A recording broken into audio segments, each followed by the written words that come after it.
یقین مانے مجھے سب سے زیادہ خوشی اس وجہ سے ہو رہی ہے کہ ہمارے بچوں میں نا یہ جو ابھی آگاہی اور آگہی، اس سے مجھے بڑی خوشی ہوئی ہے کہ ان کو کم از کم سٹیج پہ آ کے اپنے معافِ ضمیر کو یا جو بھی ان کے خیالات تھے لکھے ہوئے ہیں، کہیں سے نوٹ کیے ہیں، یہ ساری محنت جو ہے یہ سٹیج پہ جو بچہ آ جاتا ہے نا وہ کہیں نہیں جاتا ہے۔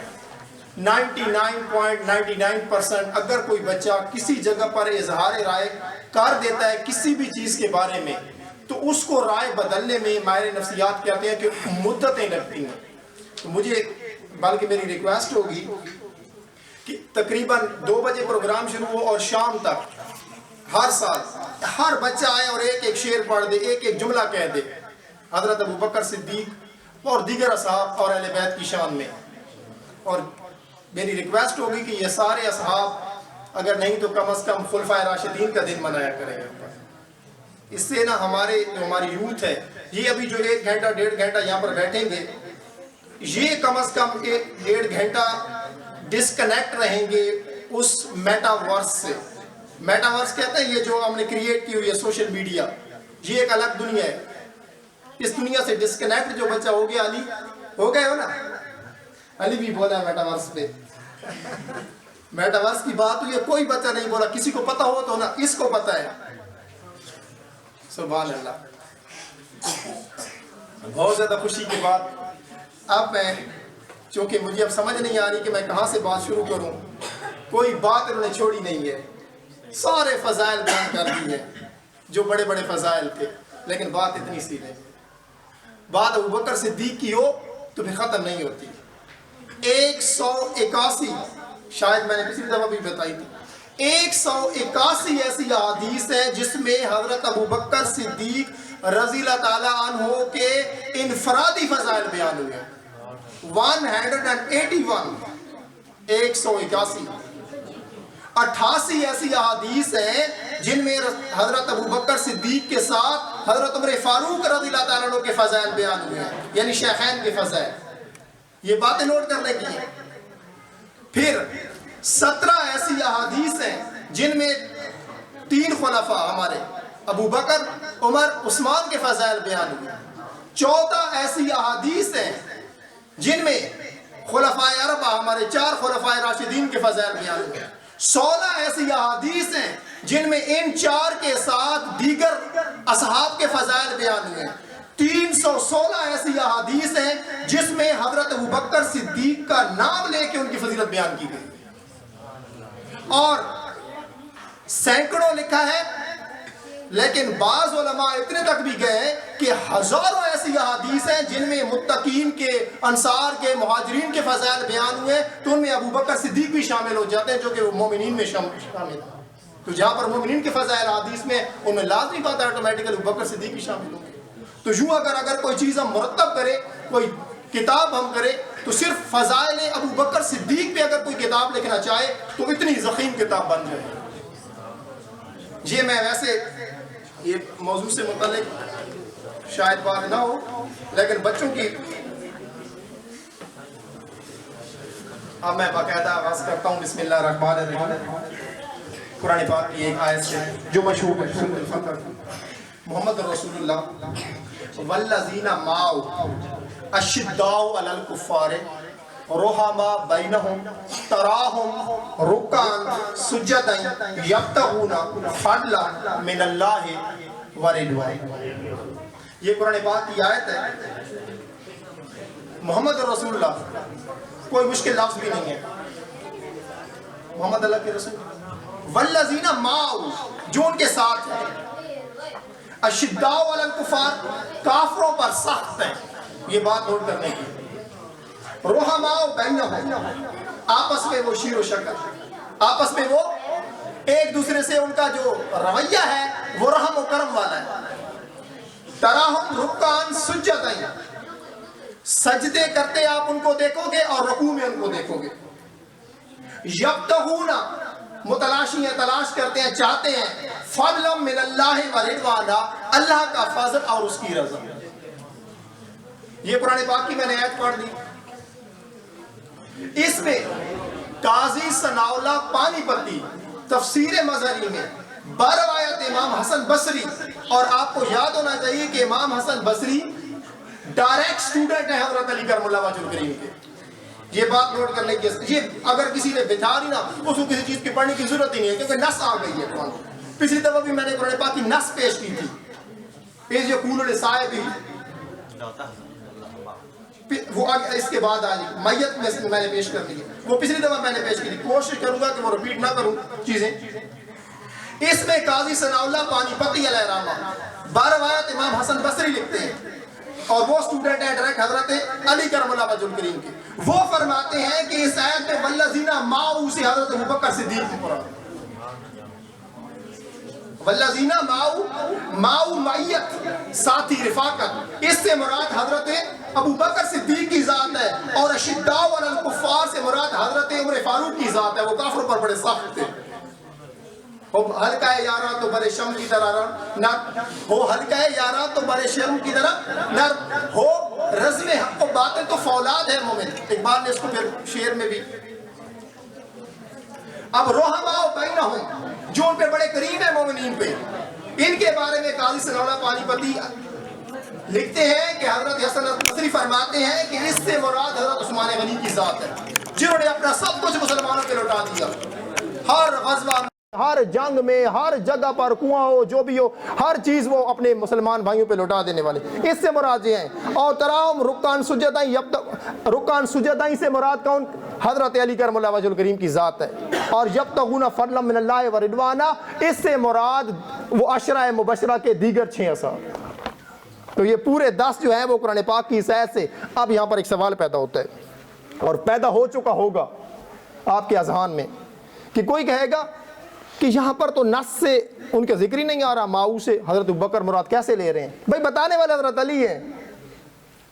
جو ڈائریکٹ قرآن پاک کو اترتا ہے تو رسول اللہ صلی اللہ علیہ وسلم کے ساتھ ہوتے ہیں، ان کی معیت میں ہوتے ہیں. تو حسن بصری ان سے روایت کر رہے ہیں جو ڈائریکٹ ان کے سٹوڈنٹ ہیں. اب قرآن پاک کے بارے میں ایک اصول ہے کہ قرآن پاک کی تفسیر خود سے کی نہیں جا سکتی. تو یہ معاملہ توقیفی ہے. یہاں پر جو معاملہ ہے وہ سماعی ہے. انہوں نے رسول اللہ صلی اللہ علیہ وسلم سے یہ سنا ہوگا تو تب بیان کیا ہے.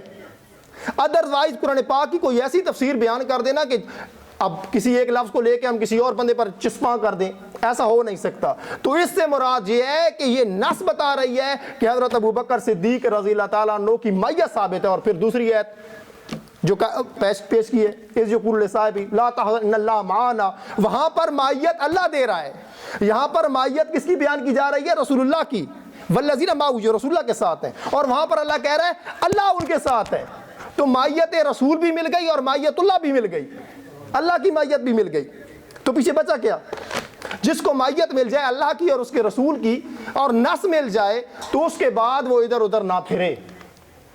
اب اس کی جتنی تشریحیں کریں پھریں آپ جو بھی ڈھونڈیں، غار والا واقعہ ایسا واقعہ ہے، پچھلی دفعہ بھی میں نے بتایا تھا کہ ایسا واقعہ اس پہ کوئی اور بندہ چشمہ ہم کر ہی نہیں سکتے. اس پورے واقعے کو توڑ مروڑ کے بھی پیش کر دیں، لیکن وہ والا واقعہ کسی بھی جگہ کہیں سے بھی کسی بھی مکتبہ فکر کا اٹھا لیں، بچتا کچھ نہیں ہے جب تک کہ یہ واقعہ نہ ہو. ابوبکر صدیق اس واقعے میں نہ مراد لیے جائیں، کیونکہ سارے قرائن یہ بتاتے ہیں، ساری تاریخ یہ بتاتی ہے عربوں کی. اور عربوں کی جو تاریخ انگریزوں نے لکھی ہے، جتنی بھی ہسٹری لکھی ہے، ان ساروں نے اس واقعے سے یہ مراد لی ہے. اور ابن اسحاق سے لے کر، ابن حشام سے لے کر، تفسیر طبری سے لے کر، جس تفسیر کو آپ اٹھا لیں بچتا ہی کوئی نہیں ہے سوائے ابوبکر صدیق کے. تو وہ واقعہ نص سے ثابت ہو گیا اور قرآن پاک کی نص آ گئی. یہ بات میں نے اس لیے بتائی آغاز میں، ابتدا میں، کہ ہم تھوڑا سا تمہید باندھ لیں. اب ذرا آ جاتے ہیں جو فضائل انہوں نے بیان کیا ہے میرے بھائیوں نے، بچوں نے، تو کچھ میں بھی ارشاد کر دوں آپ کے سامنے. حضرت انس رضی اللہ تعالیٰ عنہ روایت کرتے ہیں، چونکہ اب ٹو دا پوائنٹ باتیں میں اگر کرنا چاہوں کہ وہ پیدا کہاں ہوئے، وہ ساری چیزیں پچھلے لیکچر میں پڑھی اور وہ یوٹیوب پہ لیکچر پڑھا ہے سارا، وہاں سے آپ دیکھ سکتے ہیں. تو کوشش یہ کریں گے کہ چند ایک نئی چیزوں کا پتہ چل جائے ہمیں اور ذکر ہو جائے ان کا، بلکہ دہرائی ہو جائے. آپ میں سے کتنوں کو یہ چیزیں پتہ بھی ہوں گی. حضرت انس روایت کرتے ہیں کہ ایک دن رسول اللہ صلی اللہ علیہ وسلم نے اصحاب سے فرمایا کہ میرے اصحاب وقفے سے ملا کرو، اس سے محبت بڑھتی ہے.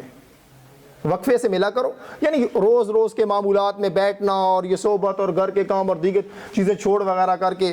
تو ایک رسول اللہ صلی اللہ علیہ وسلم نے نفسیاتی یہ قصور بتا دیا کہ تھوڑی سی جدائی ہوتی ہے، تھوڑی سی ہجرت ہوتی ہے، تھوڑا سا وقفہ ہوتا ہے، تھوڑا سا فراق ہوتا ہے، تو پھر کشش اور زیادہ کھینچتی ہے.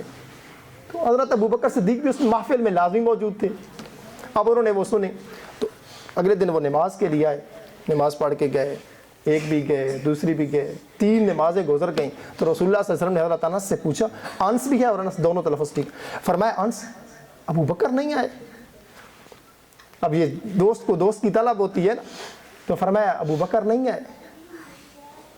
اب حضرت انس بھاگ کے گئے، حضرت ابوبکر کو کہا کہ آقا آپ کو یاد کر رہے ہیں. وہ دوڑے دوڑے آ گئے. رسول اللہ صلی اللہ علیہ وسلم، ابوبکر کیا ہوا ہے تمہیں؟ بیٹھے ہی نہیں ہو، آئے نہیں ہو میرے پاس، بیٹھے ہی نہیں ہو. فرمایا یا رسول اللہ آپ نے ارشاد فرمایا تھا کہ وقفے سے ملا کرو، اور میں تو ہر وقت آپ کے ساتھ ہوتا ہوں. آپ نے ارشاد فرما دیا، مجھے تو جدائی برداشت نہیں ہوتی، لیکن آپ نے فرما دیا ہے کہ وقفے سے ملا کرو، محبت بڑھتی ہے. اس وجہ سے پھر میں نے وہی اصول آپ کا فالو کیا. فرمایا ابوبکر وہ تمہیں تھوڑے ہی کہا تھا، ابوبکر وہ تمہیں تھوڑے ہی کہا تھا. اب اس سے بڑا جملہ میں کہ مطلب عربی ٹرانسلیشن کیسے ہو سکتی ہے اس کی؟ اب یعنی مدعا تم نہیں تھے، مخاطب تم نہیں تھے. تم تو میرے پاس ہوتے ہو تو مجھے چین ہوتا ہے، تم تو میرے پاس ہوتے ہو تو مجھے سکون ہوتا ہے، تم تو میرے پاس ہوتے ہو تو مجھے سہارا ہوتا ہے. کس لمحے میں تمہیں اپنے سے جدا کر سکتا ہوں؟ میں تمہیں غار میں بھی ساتھ رکھا ہوا ہے، یار میں تم میرے یار غار بھی ہو، یار مزار بھی ہو. فرمایا رسول اللہ صلی اللہ علیہ وسلم نے ایک دن پکڑ کے آئے حضرت ابوبکر حضرت عمر فاروق کو، دونوں ادھر سے دائیں اور بائیں، ابوبکر دائیں عمر بائیں، داخل ہوئے محفل کے اندر، مسجد کے اندر. فرمایا یہ جو دونوں میرے ساتھ ہیں یہ قبر سے نکلیں گے تو میرے ساتھ ہوں گے، حشر میں میرے ساتھ ہوں گے، جنت میں میرے ساتھ ہوں گے، جنت کے اندر داخل ہوتے وقت میرے ساتھ ہوں گے. یہ دو ایسے میرے ساتھ ہیں یہ دو.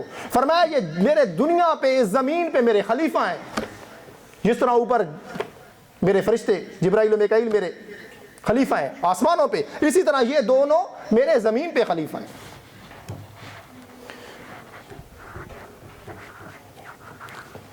حضرت امام زین العابدین سے کسی نے پوچھا کہ امام، اور بائی دا وے وہ مطلب روایت بیان کرنے والے تھوڑا سا واقعہ بیان کرتے ہیں تو کنٹیکسچول چیزیں بھی آ جاتی ہیں، تو پس منظر بھی آ جاتا ہے. وہ بائی دا وے حضرت امام زین العابدین اس وقت گزر رہے تھے رسول اللہ صلی اللہ علیہ وسلم کے روضہ کے پاس. تو ایک شخص نے پوچھا امام زین العابدین یہ بتائیے کہ ابو بکر اور عمر کا آپ کے نانا جان کے ہاں کیا مقام تھا؟ آپ کے نانا جان کے ہاں کیا مقام تھا؟ اسلام بھائی اللہ ان پہ کروڑوں برکتیں نازل کرے. فرمایا جو مقام تم دیکھ رہے ہو روزہ میں اب دائیں اور بائیں پہلو میں لیٹے ہوئے، یہی مقام میرے نانا کے سامنے ان دو ہستیوں کا تھا، اور یہی مقام آج کے بعد قیامت کے دن بھی ہوگا، یہ ان کے ساتھ ہوں گے. حضرت علی رضی اللہ تعالیٰ عنہ سے کسی نے پوچھا حضرت علی یہ بتائیے کہ آپ نے حضرت ابوبکر صدیق کی خلافت یا بیعت کس بنیاد پہ کی؟ یعنی آپ کو کیا سوجی تھی اس وقت، یا آپ کیا سوچ رہے تھے، یا کس بنیاد پہ آپ کر رہے تھے؟ آپ کا موٹو کیا تھا، آپ کا کیا نظریہ تھا؟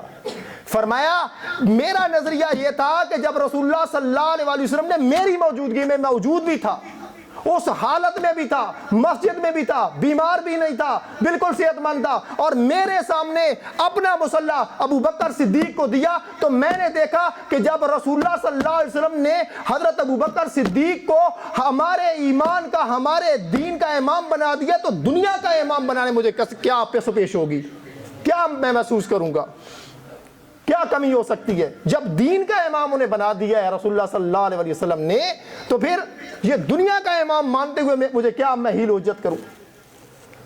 تو بتانے کا مقصد یہ ہے کہ یہ سارے آپس میں شیر و شکر تھے، ایک تھے.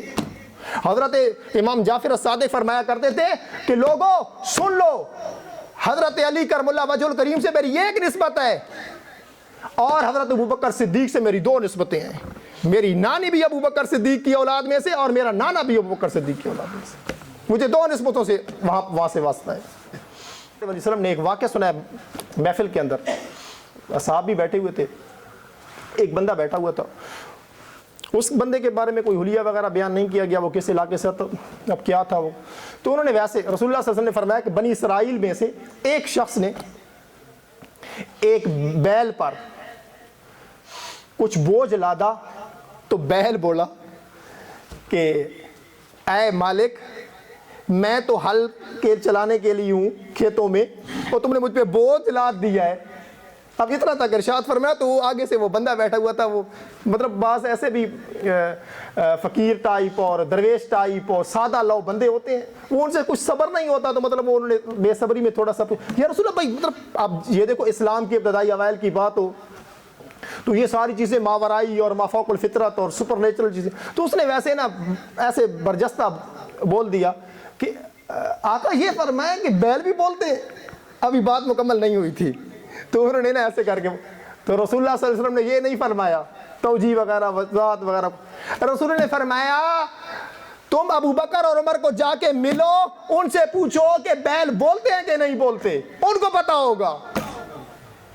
وہ ایمان کی اس کیفیت میں اس حالت میں پہنچ چکے ہیں کہ میری باتیں انہیں عجیب نہیں لگتی، کیوں پہ ان پہ انوار و تجلیات آسمان سے برستے رہتے ہیں، ان پہ ہر چیزیں سارے پردے ہٹ گئے ہیں ان کے لیے. وہ ساری چیزیں تمہیں کھول کے بتا دیں گے کہ پتھر کیسے بول اٹھتا ہے، کنکریاں کیسے بول اٹھتی ہیں، درخت کیسے کلمہ پڑھتے ہیں، پتھر کیسے کلمہ پڑھتے ہیں، انگلی کے اشارے سے چاند کیسے دو ٹکڑے ہو جاتا ہے، اشارہ کرے تو سورج کیسے لوٹ آتا ہے، وہ ساری چیزیں تمہیں بتا دیں گے. یہ ایمان کی وہ حالت تھی جس حالت میں وہ لوگ پہنچ چکے تھے. میں تھوڑی سی فضیلت 4-5 چیزیں جیسے آپ تنگ ہو گے تو مجھے بتائیے گا، کیونکہ میرے پاس جو سٹاف اس وقت ہے وہ 4 دن کے لیے کافی ہوگا. لگے رہیں نان سٹاپ، ایک منٹ پہ بولتے جائیں تو پھر نان سٹاپ ختم نہیں ہوگا.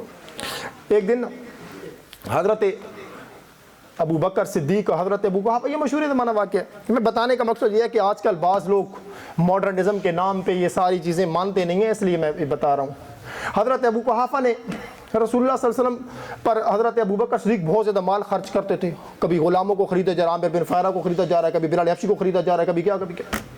تو ایک دن ابو قحافہ نے کہا یہ سارا تمہارے پاس مال تھا، اچھے خاصے تاجر تھے اور بڑی عزت تھی. اور پچھلی دفعہ غالباً میں نے یہ بات بتائی تھی کہ محمد حسین ہیکل نے لکھا ہے اپنی کتاب میں کہ جو کفار ہیں نا انہوں نے ساروں نے نا رسول اللہ صلی اللہ علیہ وسلم پہ بڑی باتیں کی ہیں. وہ چونکہ ان کو سمجھتے تھے کہ ٹوٹل 17 بندے پڑھے لکھے تھے وہاں پر معاشرے میں، عرب کے معاشرے میں، مکہ میں، تو یہ کوئی اگر انہوں نے کوئی ایکسیپٹنس دی ہے، قبول کر لیا ہے رسول اللہ صلی اللہ علیہ وسلم کے دین کو، اتنی کون سی بات ہوئی ہے، جو نہیں پڑھے لکھے ہی نہیں مانتے وہ ان کو. لیکن ابو بکر صدیق کے ذکر پہ آ کے سارے مستشرقین حیران ہو جاتے ہیں. وہ کہتے ہیں اتنا ذہین، اتنا فتین، اتنا تدبر والا، اتنا مدبر بندرا، علم رویا کا مالک، علم الانصاب کا مالک، اتنا دنا، فتین، ذہین، سب سے زیادہ منفرد بندہ جس نے اسلام قبول کرنے سے پہلے بھی شراب کو ہاتھ نہیں لگایا، اتنا مہذب بندہ ہے وہ. اس نے جب رسول اللہ صلی اللہ علیہ وسلم کے ساتھ اپنی زندگی گزاری اور اسلام قبول کر لیا تو کوئی بات ہے. وہ رسول اللہ صلی اللہ علیہ وسلم کی وحی پر پھر یہاں پر آ کے ان کی زبانیں بند ہو جاتی ہیں. جب ابو بکر نے ایمان قبول کیا تو حضرت ابو قحافہ نے ایک دن کہا کہ تم اتنا مال خرچ کرتے ہو، کوئی اپنے جیسوں پہ خرچ کیا کرو، کوئی اپنے مقام کے اور رتبے کے جو بڑے بڑے آپ کے ہاں یہاں پر بڑے شیخ ہیں، بڑے پیسے والے ہیں، بڑے دولت والے کاروباری ہیں، تاجر ہیں، تجار ہیں، ان پہ خرچ کیا کرو. کوئی ایسے رسول اللہ صلی اللہ علیہ وسلم کے بعد میں ایک دو نازیبہ بات کی تو حضرت ابو بکر صدیق نے تھپڑ رسید کر دیا حضرت ابو قحافہ کو. بعد ایمان بھی انہوں نے قبول کر لیا. غالباً میں نے روایت میں بڑا 90 سال کی عمر میں وہ رسول اللہ صلی اللہ علیہ وسلم کے پاس وہ لے کے آئے تھے بعد میں ایمان قبول کرنا. تو وہاں پر انہوں نے تھپڑ رسید کر دیا. رسول اللہ صلی اللہ علیہ وسلم کو خبر پہنچی تو رسول اللہ نے فرمایا کہ ابو بکر وہ تمہارا باپ ہے، تم نے اس کو تھپڑ مار دیا. تو ابو بکر صدیق کے جملے سنو. فرمایا یا رسول اللہ صلی اللہ علیہ وسلم شکر کرے وہ کہ اس وقت میرے ہاتھ میں تلوار نہیں تھی، ورنہ میں اس کی گردن اتار دیتا. آپ کے بارے میں کوئی اگر زبان درازی کرے گا تو میرا باپ ہوگا تو میں باپ کو نہیں چھوڑوں گا، بیٹا ہوگا تو بیٹے کو نہیں چھوڑوں گا. اور غزوہ بدر اور غزوہ احد میں اپنے بیٹے کے مقابلے میں جنگ لڑے ہیں. اب تصور کریں ذرا، ہمارا بیٹا اور ہمارا بھائی، جی کوئی ہمارے محفل کے اندر کسی جگہ پر ہم اس کے ساتھ اختلاف نہیں کر سکتے. بھائی بھائی ہے ہمارا، چاہے جائے کہ ہم جنگ ان کے خلاف کریں اور جب تلواریں اندھا دھند چل رہی ہو پتہ بھی نہ چلے گردن اتاری جا رہی ہے. اور بیٹے نے کہہ دیا ابا جان ایک مرتبہ آپ حالت جنگ میں میری تلوار کی زد میں آ گئے تھے لیکن میں نے باپ سمجھ کے چھوڑ دیا ہے. ابو بکر نے یہ نہیں کہا تھینک یو بیٹا، شکریہ تمہارا. فرمایا قسم ہے مجھے رب کعبہ کی قسم کہ اگر تو میرے تلوار کی زد میں آ جاتا میں محمد رسول اللہ کا غلام تمہاری گردن اتار دیتا، میں نہ چھوڑتا تجھے، میں نہ چھوڑتا۔ تو بتانے کا مقصد کیا ہے، یہ باتیں بہت سی ہو گئیں، تو میں چاہتا ہوں کہ بس اتنا سا کافی سمجھا جائے، کیوں جی کافی سمجھا جائے نا، ٹائم بھی ایسا شارٹ ہے، اور عبدالغنی صاحب کو بھی میں لے آیا ہوں ساتھ۔ تو میں بچوں سے ریکویسٹ کرتا ہوں، سارے جو بچے بیٹھے ہیں، آپ نا اپنے مسلک، اپنے مذہب، اپنے عقیدے، اس کے بارے میں بیسکس باتیں نہ صرف سنا کریں، سمجھا کریں، بلکہ ان کو باقاعدگی سے ریپیٹ کرتے رہا کریں، اپنے دوستوں کے سامنے ذکر کرتے رہیں، تاکہ ان کی تکرار سے آپ کے دماغ کے اندر، یادداشت کے اندر یہ چیزیں آپ کو چٹکی میں ایسے آ جائیں۔ جب آپ کے ساتھ کوئی بات کرتا ہے، یہ دیکھ رہا ہوں یہ ساری نسل بیٹھی ہے، ایک ایک خاندان کے ریپرزنٹیٹیو بیٹھے ہیں، نمائندے بیٹھے ہیں، ان کے گھر کے اندر ایک ایک بات جائے گی تو پھر ہماری قسمت بدل جائے گی۔ ہمارے دوسرے جو لوگ ہیں وہ ایک ایک چیز کو انگلی پہ گنے ہوئے ہیں، اور آپ کو یہ تو ابھی سلسلہ شروع ہوا ہے، ہماری فرسٹ ایئر کلاس سے ہمارے عربی کے ٹیچر نے، زبیر صاحب نے پوچھا، کسی ایک بچے کو، غالباً ایک یا دو بچہ تھا جس کو پتہ تھا حضرت ابوبکر صدیق بھائی کون تھے۔ یہ حالت ہو گئی ہے، فرسٹ ایئر میں وہ پہنچ گئے ہیں، ایک یا دو بچہ تھا غالباً جس کو پتہ تھا، یعنی نام کا نہیں پتہ، ان کے کاموں کا نہیں پتہ، ان کے کارناموں کا نہیں پتہ۔ پھر باتیں کریں گے تو پھر ابھی مجھے 2 دن تقریباً میں آنے سے پہلے مجھے کسی نے ایک پوسٹ شیئر کی ہے غلام جیلانی بار کی، یہ ویسے جملہ معترضہ ہے لیکن میں پھر بھی بتا رہا ہوں، کسی نے، میرا ایک اسٹوڈنٹ ہے صاحب کا، تو سر یہ لازمی پڑھے گا۔ اب میں نے اس پوسٹ کو پڑھا نا تو میں نے کہا اور بیڑا تیرا غرق ہو، اور تو نے مجھے ریکمینڈ بھی کر دیا، سجیسٹ بھی کر رکھا ہے کہ سر یہ پڑھے، اور تم نے پڑھی ہے؟ اس نے کہا سر میں نے پڑھی ہے۔ میں نے کہا تمہیں حیرانی نہیں ہوئی اس بات پہ؟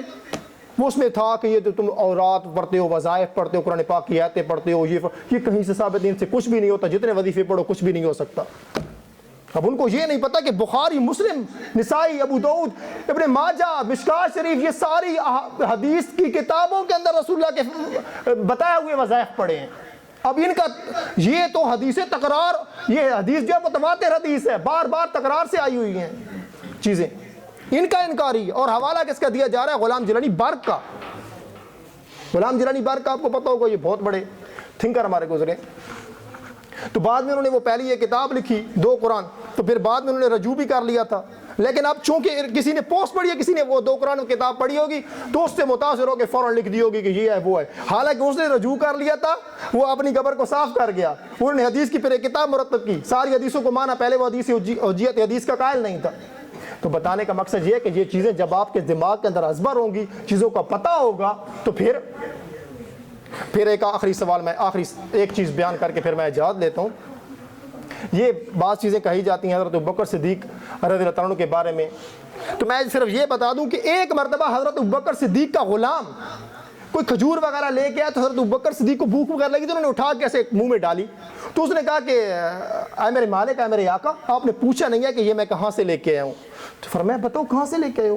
تو انہوں نے کہا کہ وہ میں اسلام قبول کرنے سے پہلے ایک کاروبار کرتا تھا، وہ سود کا کاروبار، اس میں مجھے وہ چیزیں ملی ہیں، تو پھر وہ میں لے۔ تو حضرت ابوبکر صدیق رضی اللہ تعالیٰ عنہ نے، اسلام بھائی، اپنی انگلی ڈالی منہ میں اور الٹی کرنے کی کوشش کی، اور روایت میں یہ تک آتا ہے، غلام بیان کرتا ہے کہ ان کا چہرہ سرخ ہو گیا اور لگتا تھا کہ ان کی آنکھیں ابل کے باہر آ جائیں گی۔ جو ایک کھجور کا دانہ جو انہوں نے قصدن بھی نہ کھایا ہو وہ نہ کھائے، اور ان پہ باتیں کی جائیں کہ وہ فدق کھا جائے گا یا کچھ اور کھا جائے گا، یہ باتیں ایسے نہیں ہوتی۔ یہ ساری ہمارے مسلمان قوم کے اندر، امت کے اندر یہ تفریق ڈالنے کے لیے چیزیں ہم نے ڈالی ہیں، اور یہ سارا تاریخ کا حصہ ہے، ہمارے مورخین نے ڈالی ہیں، اور یہ ان کا کام کیا تھا؟ اموی خلیفہ بنے تو پھر امویوں کے حق میں انہوں نے حدیثیں گھڑنا شروع کر دی، عباسی بنے تو پھر عباسیوں نے اپنے، یہ فتنہ تھا، اور اس فتنہ کی وجہ سے امت تفریق ہوئی ہے، وگرنہ دونوں طرفین میں یعنی ادھر بھی اور ادھر بھی کوئی ایسی بات نہیں ہے۔ ہمارے جو ابتدائی مناجع اور مصادر ہیں، حدیث کی کتب ہیں، ان کے اندر اکثر اور بیشتر چیزیں مشترک ہیں، اکثر اور بیشتر چیزیں ایک ہیں، اتفاق ہے، اتحاد ہے، لیکن بعض میں ہمارے مورخین سے بھی غلطیاں ہوئی ہیں اور ان کے مورخین سے بھی غلطی ہوئی ہیں. کیوں؟ داستان ترازی اور داستان گوئی ایک ایسی چیز ہے جو زبانی کلامی علم ہوتا ہے نا، اس سے باتیں ہمارے حافظے میں، یہ میں اس سے سازہ کے لیے کہہ رہا ہوں، ابھی جو بیٹھے ان میں سے کتنے بچے ریپیٹ کریں گے، بیر روایت کریں گے، بات یہاں سے بات لے کے جائیں گے، ان میں سے چند ایک الفاظ اپنی بھی شامل کر لیں گے، کیونکہ وہ نسیان ہو جائے گا، بھول جائے گا، صاف ہو جائے گا. تو کچھ نہ کچھ اسی طرح باتیں بیان کرنے والے راویوں سے ہوئی ہیں. کوئی 4 بندوں کا کہتا ہے، کوئی 6 کا کہتا ہے، کوئی 8 کا کہتا ہے. بھائی روایت میں فلاں جگہ پر 8 بندے بیٹھے ہوئے تھے، کہ ایک اور راوی بیان کرے گا وہ کہیں گے 6 بندے بیٹھے ہوئے تھے. فرق تو آ گیا نا. تو کیا ہوتا ہے؟ یاداشت کا مسئلہ ہوتا ہے، بھول جاتے ہیں، نسیان ہوتا ہے. ہمارے عقائد کے خلاف وہ باتیں قبول نہیں کی جائیں گی. اس طرح کی ایسی احادیث، اس طرح کی ایسی تاریخی باتیں جو کوئی بھی آپ تک پہنچاتا ہے، آپ کہیں جب نص قرآن آ گئی، رسول اللہ صلی اللہ علیہ وسلم کے حالت جنگ کے اندر جنہوں نے رسول اللہ صلی اللہ علیہ وسلم کا ساتھ دیا ہے وہ کون تھے؟ آپ پڑھتے ہیں 313 بدر میں تھے، وہ عہد میں تھے، وہ فلاں جنگ. تو یہ سارے جنگوں کے اندر کون لڑ رہا تھا بھائی؟ اور بادشاہ بننے کے بعد یہ حالت ہے کہ ابو بکر صدیق کے پاس 40,000 درہم تھے، ہجرت کے واقعے تک صرف 5,000 درہم رہ گئے. اور وصال فرماتے ہوئے جب وصال کا وقت آیا تو حضرت ابوبکر صدیق کے پاس ایک جوڑا تک نہیں تھا، ایک کفن کے لیے کوئی درہم نہیں، دینار بچا تھا. اور فرمایا مجھے انہی کپڑوں کے اندر دفن کر دو. تو اما عائشہ نے فرمایا یار ابوبکر صدیق ہم پہ اب یہ وقت بھی نہیں آیا اے میرے ابا جان. فرمایا نہیں یہ بات نہیں ہے، میں دنیا سے جا رہا ہوں، میں دنیا کو چھوڑ کے جا رہا ہوں، میں دنیا کی کوئی اور چیز کیوں لے کے جاؤں، وہ کسی اور مستحق کے کام آئے گی. یہ چیزیں ہیں. جب یہ روایات بڑھی پڑی ہیں یہ، اور اس کے مقابلے میں کوئی ایک سنگل کنٹراڈکٹری چیز پڑی ہو، تضاد والی چیز پڑی ہو، تو پھر کس کو قبول کریں گے مسلمان؟ پازیٹیو کو قبول کریں گے نا بھائی. تو وہ کذب ہوگا، جھوٹ ہوگی، دروغ گوئی ہوگی ان راویین کی، ان کاتبین کی، ان کتابیں لکھنے والے مؤلفین کی، ان کا جھوٹ ہوگا. ہمارے نص، ہمارا قرآن، ہماری احادیث، اتھنٹک حدیث جب پڑھی ہو، اس کے مقابلے میں 4، 5، 6، 7ویں درجے کی حدیث کی کتاب جو بعد کے مؤلفین نے بیان کی ہے، اور اس میں ساتھ انہوں نے لکھا ہے کہ یہ حدیث ہم بیان کر رہے ہیں اس موضوع پر ہے، یہ نہیں کہ ہم اس کے نیچے لکھ رہے ہیں کہ یہ ھذا حدیث صحیح، ایسا نہیں کہا انہوں نے صرف. اور کیا کرتا ہے مؤلف؟ کیا کرتا ہے؟ وہ ساری باتیں جمع کر دیتا ہے. اب وضو کے موضوع پہ امام بخاری نے چیزیں لکھی ہیں، وہی نماز کی حالت میں بھی ہیں، وہ طہارت میں بھی ہیں. ایک ایک حدیث 12 مقام پر ریپیٹ ہوئی پڑی ہے، تو موضوع سے متعلق انہوں نے لکھی ہوئی ہیں نا چیزیں. اور وہ حدیث اب جب ہم لیتے ہیں تو پھر اس کا کیا مطلب ہوگا؟ تو یہ ساری چیزیں ان کو سمجھنے کی ضرورت ہے، اور یہ سمجھ میں جب آئے گی جب ابھی سے آپ پڑھنا شروع کریں گے، ابھی سے سیکھنا شروع کریں گے. مجھے یاد ہے میں 4تھی کلاس میں جب پڑھتا تھا تو تب سے میں کتابیں پڑھنا میں نے سٹارٹ کر دی تھی، کیونکہ میرے والد صاحب خطیب تھے، امام مسجد تھے 4تھی کلاس سے. اور اب یعنی پڑھتے پڑھتے اب مجھے کم از کم 28، 27، 26 سال تو ہو ہی گئے ہیں. تو یہ 4 چیزیں 5 چیزیں جو محفل میں آ کے بول لیتے ہیں، یہ وہ 25، 26 سال کی کمائی ہے. تو چیزوں کو یاد میں، دماغ میں رکھیں، یاد کریں، تکرار کریں. تکرار سے ہی استقرار ہوتا ہے. تکرار کریں گے تو چیزیں آپ کی یاداشت کا حصہ بن جائیں گی. شارٹ ٹرم میموری اور لانگ ٹرم میموری، یہ دونوں کے اندر آپ کی چیزیں آ جائیں گی. وما علینا الا البلاغ.